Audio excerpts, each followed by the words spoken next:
Thank you, and thanks to LandScient for having me in these conferences. As the introduction says, I'm going to talk about the meteorological concatenated process in the Colombian Andes.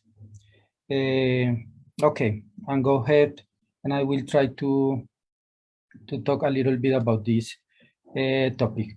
I always like to introduce this kind of topics when they are related to the Colombian location, talking about the to the location and the hydrometeorological and tectonical and geological setting of Colombia.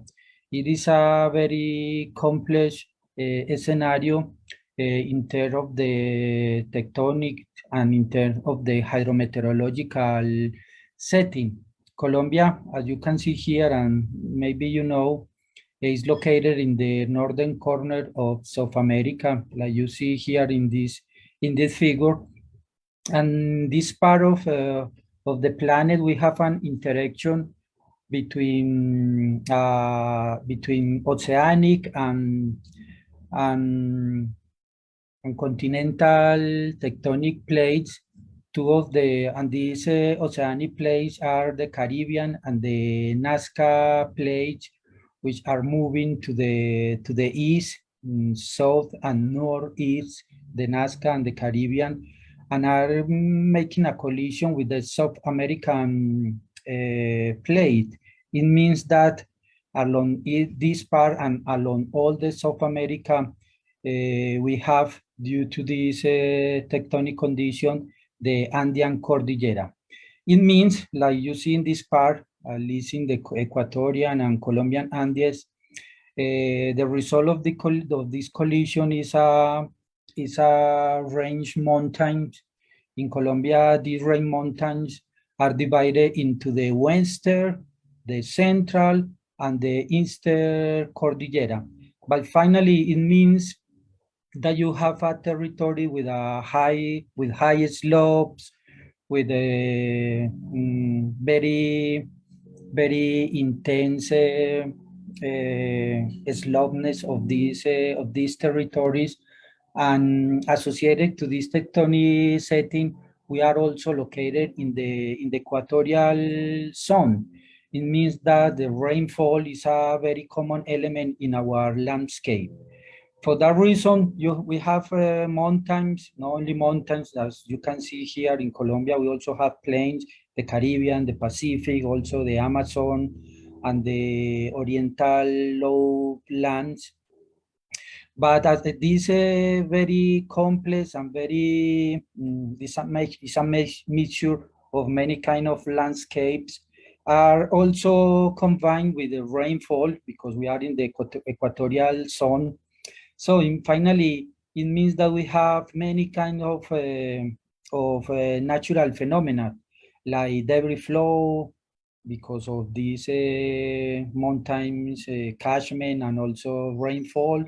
We also have many other kind of landslide to the Caribbean and along the Pacific. Also, we have the tsunamis, especially along the Pacific, because this part of the Pacific is part of the ring of the fire, the Pacific fire. Also, because we are in a subduction process, we have volcanoes, and all these mountains and these tectonic and subduction and collision tectonic plates, we have also earthquakes. And along the area that is no mountains, like the Caribbean, the Pacific, and the Amazon, all these lowlands, we have also floods. So finally, Colombia is a natural lab. Unfortunately, all these kind of geological phenomena also have left many disaster and a high number of casualties and economical losses. Anyway, in the context of all these kind of natural phenomena that we can have here in Colombia along all our territory, I'm going to be focused about this kind of phenomena, debris flow.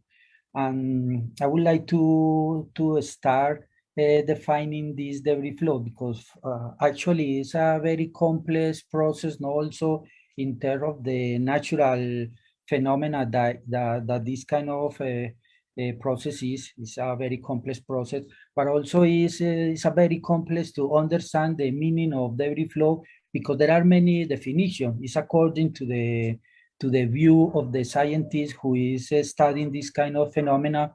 Like for geologists, most of geologists consider debris flow like a mass movement, but from the hydrological point of view, it's a flash flood. So finally, in both of these views, it's a mixture of water and sediments which are running along a very high steep and a small catchment along these mountains terrains. So finally, for having a debris flow, you need at least three elements. You need a relief. I mean, it means slopes. You need a difference or a gradient between high points and low points. It means that then you have the energy, potential energy is transformed in cinematical energy. And the second element is to have water. Most of this water come from the atmosphere, rainfall, and many other elements. So you have the gradient, the energy, you have the water that is going to transform this potential energy in kinetical energy. And there is a third element that is very important, is the volume of sediments. You also need to have sediments along this catchment. So all this process is not just is not just the mixture of water and sediments along this mountainous catchment. Finally, it's a, like I say in this title, it's a catchment scale phenomena. And it's important to understand this kind of phenomena like a catchment scale because it involves many kind of phenomena, not only landslide or flooding. Is a mixture in time and space of all these kind of things. For that reason, I think it's important to understand debris flow like a catch scale phenomena where in the upper part of the catchment you have debris avalanches that they are, according to most of the scientists, they describe this kind of event like mass movement. But in the middle and in the lower part of the catchment is more like a flooding. So it has a different kind of things. And most of the people and infrastructure that is affected for this kind of events are located in the upper part where there are the landforms that we call fans, debris flow fans. It's a geomorphological feature where a lot of people or where societies like to be centered because the slopes are very tended. So it's in general, these kind of funds are places where many houses are located. And this is the case for Colombia. According to some authors like Cusseau and Menure 30 years ago, they describe this kind of event or this kind of phenomena, debris flow, like a mixture. So it's as I said, it's a mixture of water and sediments in different proportion. And according to this proportion, the movement, the propagation of this mixture of water and sediments change a lot. I mean, when you have water and a very small volume of solid, you can say this is an stream flow or water clear or sediments clear stream flow, where is in general this is a Newton flow. But when you increase the volume of solids, it changes to a hyper-concentrated flow, and the behavior of these flows can change. It could be in many cases like a Newtonian flow, but in some cases it could be like a non-Newtonian flow. And according to this volume of sediments increase, you start to have inside this flow many other forces that are not included when you have only water. So you need to include in the analysis of this kind of phenomena the cohesion, only the cohesion, the friction, but also the dispersive forces, because this is a flow where these sediments are interacting with water, and these sediments, like you see in this figure, in the upper and the lower part of the figure, the sediments that are involved in this mixture of water and sediment can have they have different size. So and according to this size, also the rheology of these flows change a lot. When you have a fine material, fine soils like clay, like many other fine material, you have the cohesive composition and the cohesive behavior increase a lot, even with a very low percentage of fine sediments. But when the sediments that are included in this mixture are gravel or are big blocks, the cohesion, it doesn't have increased a lot. So you need more sediments to change the behavior, the rheology of this flow. And for example, like I say at the beginning that you need three elements. One of them is the gradient, the change in the relief of a landscape. Because if you have a high relief, it means that you have a slopes with the highest, very steep. And according to some analysis that we have made for the Colombian terrains, we analyze most of the morphometry parameters that you can evaluate in a catchment. In this figure, you can see in yellow color some morphometric parameters that are associated to the drainage network. In the green color, you have the morphometric parameters that are associated to the basin and to the area in 2 dimensions. And also the purple points are associated to drainage, but in this case is the texture of this drainer, like the frequency, like the density, the intensity. And finally, in the orange color, you have the relief characteristic of this catchment, that it means this relief characteristic is showing the relief, the gradients and the steepness of the slopes that characterize this kind of catchment. As you see in the blue and red dots, that they means in the blue color you have the no torrential catchment, and in the red color you have the torrential catchment. All these catchment, around 100 catchment that we included in this analysis, all of them are in Colombia, in the Colombian Andean. And you can see that the behavior of these two kind of points or cluster are completely different. The red colors, it means the torrential catchment has a tendency toward the orange morphometric parameters, and they means the relief characteristic. But the no torrential catchment has a tendency for a high value of basin geometry. It means that when these values of basin geometry increase, the susceptibility for torrential flow decrease. But for the red color, it means that when the relief, the mean basin slope, or the Melton index, that is a very well-known morphometry index for torrential behavior, when those values increase, it means that the torrential susceptibility for the catchment also increase. But as I was saying before, it's also a topic that is associated to the granulometry, to the grain size. When you have in the upper part, you have water, and in the lower part, you have the material. To the right, you have a coarse material, and to the left, you have these fine sediments. And when you have in the middle of this figure, according to Phillips and David, you have this debris flow like, but they are different if the sediments are coarse material or if they are fine material.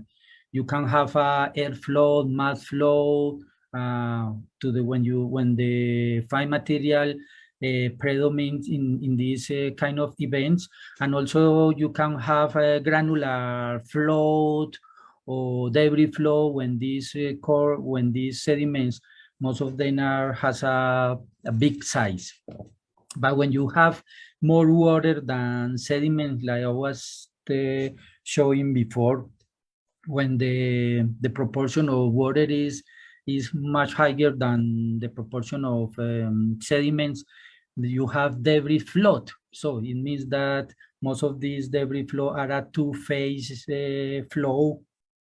Two-phase flows means that you have water and sediments in a different velocity. In general, in these cases, water is moving the sediments, but when you have a very high concentration, and this concentration is according to the author, and then you will change to debris flow or to hyper-concentrated flows. This is considering only the sediments and water proportion. As you can see here, when you have a high volume of sediments and high slopes, this kind of characteristic they are very characteristic in the upper part of the catchment. It means that in most of these hill slopes you have debris avalanches. Most of them are dry, and some of them, when it's raining, they are wet. But when the concentration and the slope decrease a little bit, you start to have this debris flow. And according to the slope of the catchment is reduced, you have a more concentration of water, because most of these sediments are also deposited along the catchment. And then you finally, in very low slopes, you also have a very high, low sediment concentration. So, like you see, along a catchment, you can have a very transitional process in the same phenomena. I mean, in a debris flow, when it's raining, at the beginning you have, maybe you can have debris avalanches, then you have a debris flow along the main channels, and according to the water and sediments concentration in the lower part of the catchment, this concentration is reduced because you have more water coming from a higher area. So it means that the proportion of sediments is reduced, and the rheology of this flow started to change, and the propagation, all these things is completely different. Another important point of this debris flow is the entrainment. Sorry, there is an N that is missing in this name, but this is only a picture of one thesis here in Medellin, in Colombia, of Velázquez and Mejía, that was related to a debris flow that occurred in 1990 in the central Andean Cordillera, in a town that is called San Carlos. This is a small catchment around 10 square kilometers, where rainfall, a little bit of 200 millimeters in 3 hours, trigger more than 800 landslide. You can see in the upper part of the catchment, in the upper part of this photo, some of these kind of landslide that are shallow and translational landslide, very typical of landslide triggered by rainfall. But my point here in this photo is the stream. This is called La Arenosa stream.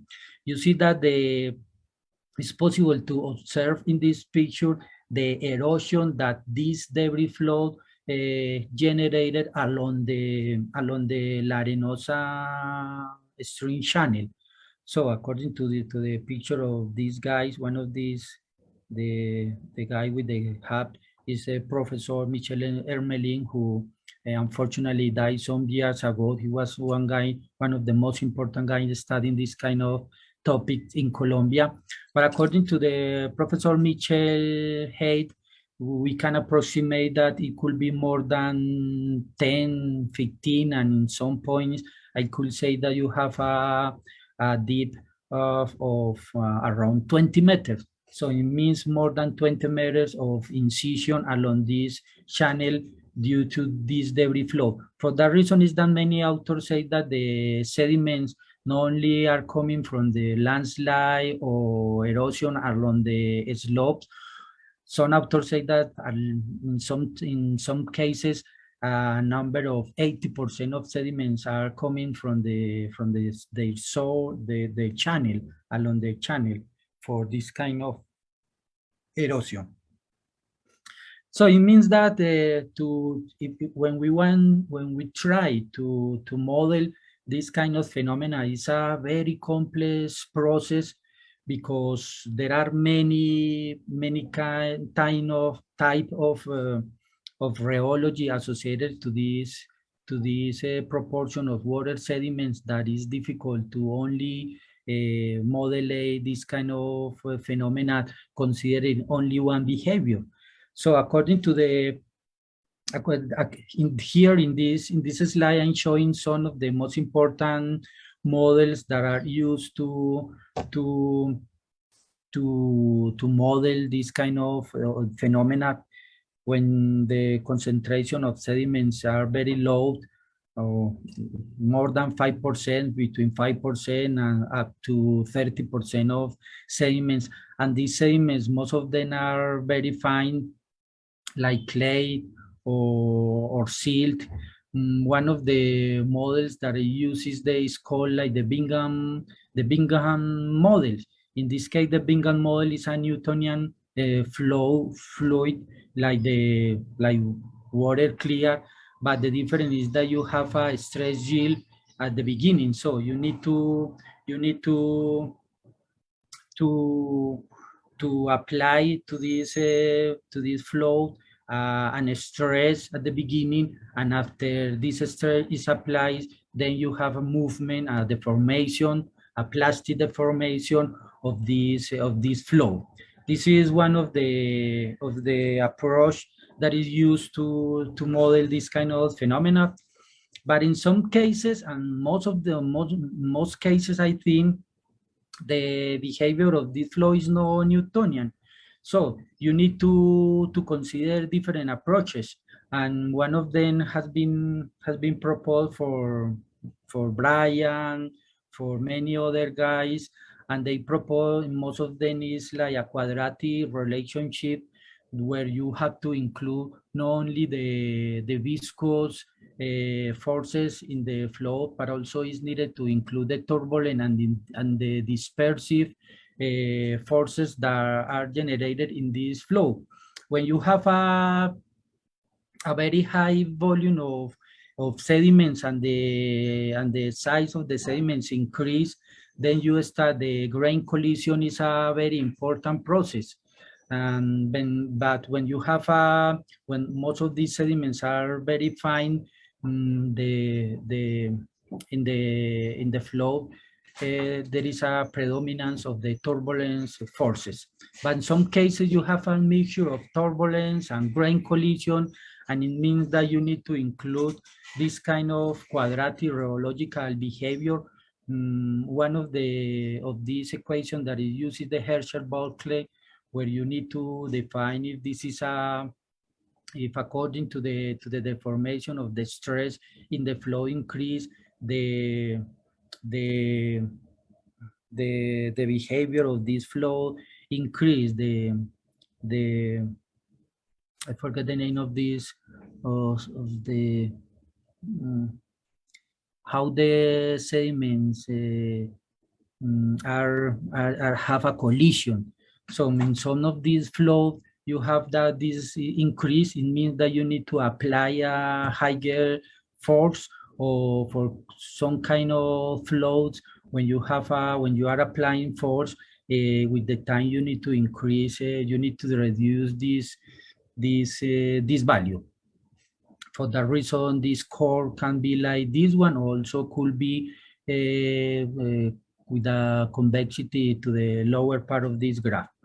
But also when the volume of sediments is very high and the concentration of the volume of water is very low, you have a friction dominated flow where the Coulomb approach is very common and is very used in this kind of to model this kind of flow. So another now do we understand that this debris flow is a catchment scale process where you have many kind of different rheology and different kind of phenomena on the slope, but also along the channel with a different concentration of water and sediments, and also these sediments can be fine or coarse sediments, and the rheology of the flow change according to this concentration and also the granulometry of these sediments. But also the origin of the debris flow is very complex. You need to have the gradient, you need to have the sediments and the water, but these gradient, water, and sediment could have different origins. For example, in Colombia in 1985, we have in a volcano that is called Nevado del Ruiz, we have a very low intensive eruption, and this eruption produced a melting of this glacial that was located and is located still in this part. It means that you have the origin of the water for this event was coming from this melting from this glacier, but also associated, as you know, to this environment, volcanic environment, you have a lot of sediments. Most of them are pyroclastic sediments, like ash, like lapilli, all these kind of sediments. So you have two of these elements that I told you. You have the water, this case coming from the melting of this ice, of this of this nevado that we call here.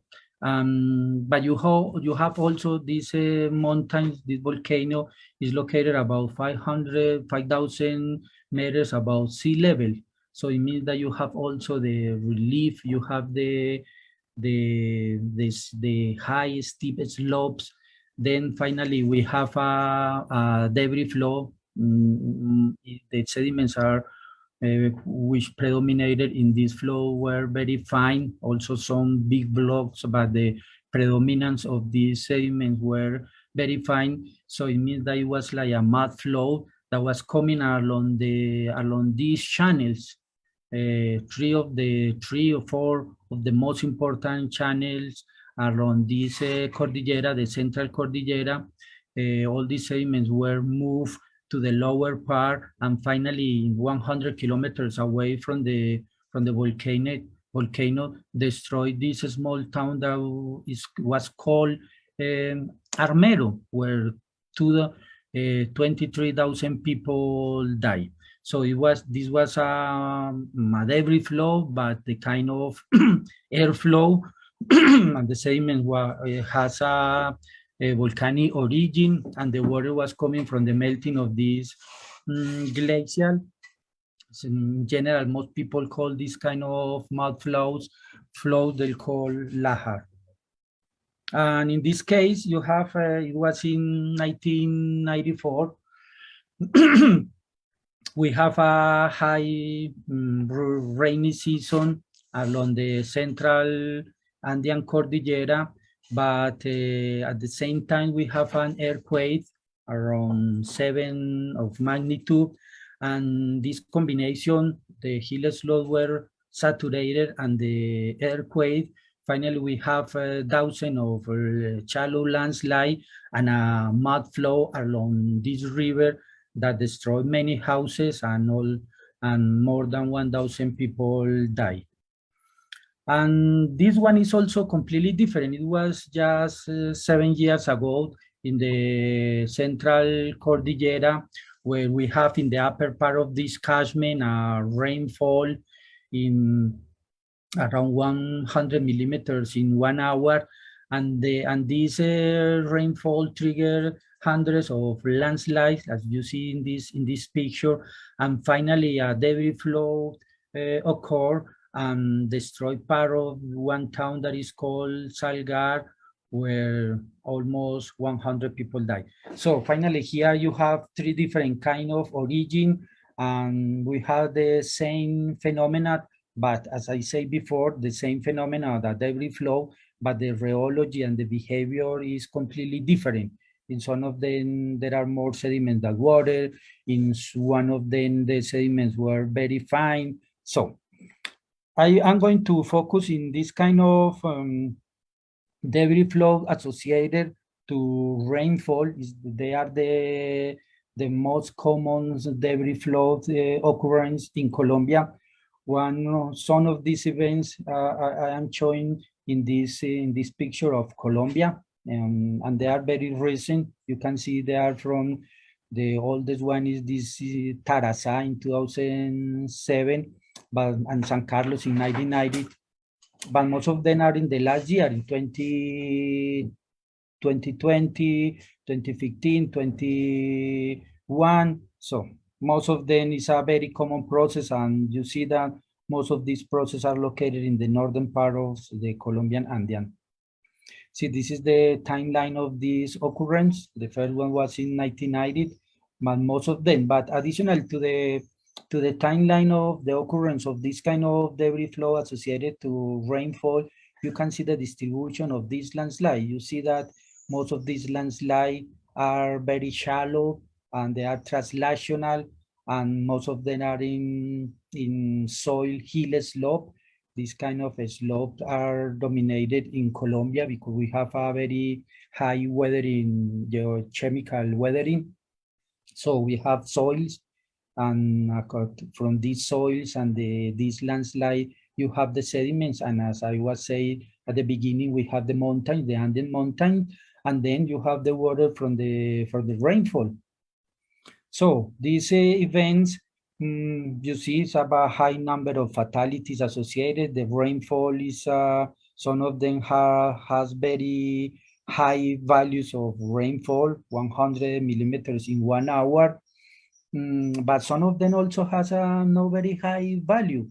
In this case, this Dabeiba and Yali has a number of 50 millimeters in 1 hour that at the beginning you could say, at least for Colombia, this is not so much.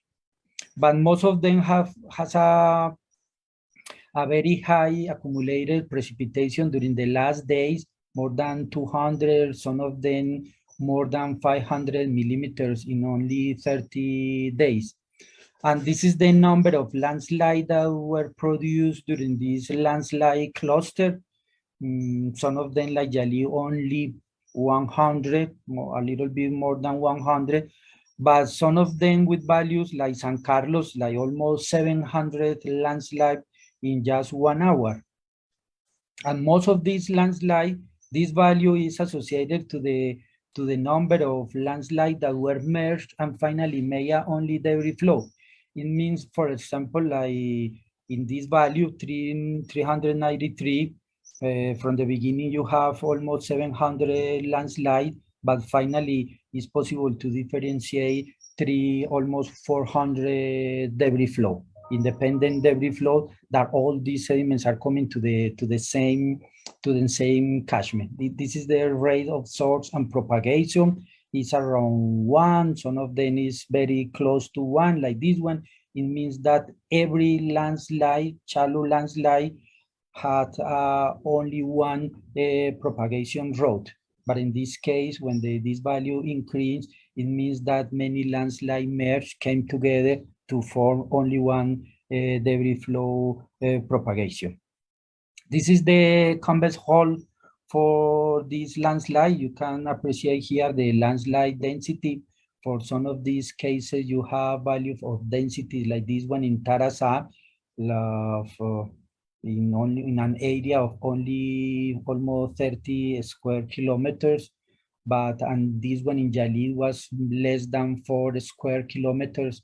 And the density changed from value like this one in San Carlos, like more than 100 landslide in a square kilometer, to values like Yali or Anori with around 3 or 7 landslide per square kilometer. And when you compare the distribution, the magnitude, in this case, the area of this landslide and the frequency, I mean the frequency according to the area distribution, and you compare with the distribution that proposed Malamud and many other authors, like you see in the black line, in the continuous black line, you see that all these landslide clusters are associated to this part of the slope. Most of them are very, very small, but there is no any landslide that you can include in the left part of this figure of this curve. When we say that this part is, there is a debate about what is the meaning, what is the explanation for this kind of reduced landslide frequency for very small landslide. But in this case, for landslide cluster, at least the landslide cluster that we have analyzed for Colombia, all of them are located in this part of the graph. And if you check the rainfall trigger in the thresholds, only a visual analysis, you see that most of the landslide of this landslide cluster are associated to a combination of antecedent or accumulated rainfall in the last 30 days and the rainfall event. For example, this one, Tarasa, has a very high value for antecedent rainfall and also for the rainfall of this event. But you have some cases like Anori, this blue dot, where you have a very high rainfall for the event, but a very low, or at least around 200, 240 millimeters in the last 30 days. And this purple dot in Mocoa, where you have no very high rainfall event intensity, around 40 millimeters per hour, but you have a very high antecedent rainfall for the last 30 days. So it's a combination, and according to this combination, you have this kind of landslide cluster. But also another aspect that is interesting for me is that this is the accumulated precipitation during the last 30 days. This is for the case of Mocoa in 2017. You can see that if you check the rainstorm that occurred previous to this event, you have some days like this one or this one where the rainfall was higher. Actually, it was higher. This one almost 50 millimeters for the event. You have events that were higher than the event that occurred during that day. So it means that it's not only a point, or it's not only an aspect that is associated to the rainfall intensity event, but also the antecedent rainfall precipitation is important. And this is the similar figure, but it's considering not only 30 days, it's considering 90 days. So this is the precipitation of 90 days before the event, and the purple line is showing the accumulated precipitation for the last 90 days previous of this event, the same event, Mocoa. And the gray and black color means all the 90 days precipitation for all the days when no landslide or landslide cluster occur. So it means that this condition, the landslide, the rainfall during the last 90 days for this event was no very extreme, was no very, is very low to the most common, or not the most common, but there were many others precipitation for the last 90 days higher than that date in 2017. So I think that I am in the time. Some three final ideas that I want to give you is about this kind of phenomena that are very common in Colombia. This landslide cluster triggered by rainfall. As I show you, not only rainfall is the is the triggering for this kind of events, but in the Colombian Andean is very common, this kind of landslide cluster triggered by rainfall. The second one is that this is a very complex process because the origin could be completely different, but also because the rheology of the flow change according to the water and sediment concentration, but also to the granulometry of this the sediment site of these sediments, and the rheology change completely, and this should be considered in any kind of modeling of this kind of events. And also the last one, and maybe the most important, is that much more research should be carried out in Colombia to try to understand this kind of very complex landslide clusters, because finally behind all these ideas and behind this understanding, the idea is to establish, to propose an early warning system and to include in land planning policies a measure that can reduce the number of fatalities and economical losses that we have every year for this kind of phenomena. So thank you so much for your attention, and if you have any question, please just let me know. Thank you.